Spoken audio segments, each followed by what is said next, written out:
আসসালামু আলাইকুম। দেখছেন একটা আমড়া গাছ, তবে এটা ব্যতিক্রমী। এটা দেখেন লাল পাতা, ডগাটাও লাল, পাতাটাও লাল।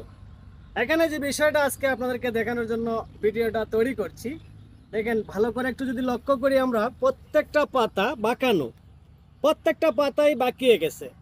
একটা পাতাও পরিষ্কার নয়, সতেজ নয়, আটকে গেছে তার ভিত্তিটা। এটা কেন হয়েছে? এটা হওয়ার কারণ কি? আমরা গাছে আমরা যদি এইভাবে পাতাগুলা বাঁকিয়ে যায় দেখি, মুড়িয়ে যায় দেখি, তখন কি করব?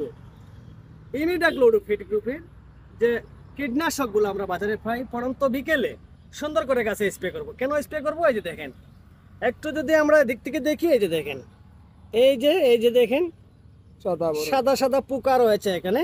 এগুলোকে জাপ পোকা বলা হয়। এগুলা পাতার রসটা চুষে খায়। চুষে খাওয়ার কারণে এই গাছের পাতাটা এইভাবে বাঁকিয়ে যায়। আশা করি বুঝতে পারলেন। ভালো থাকবেন। আল্লাহ হাফেজ।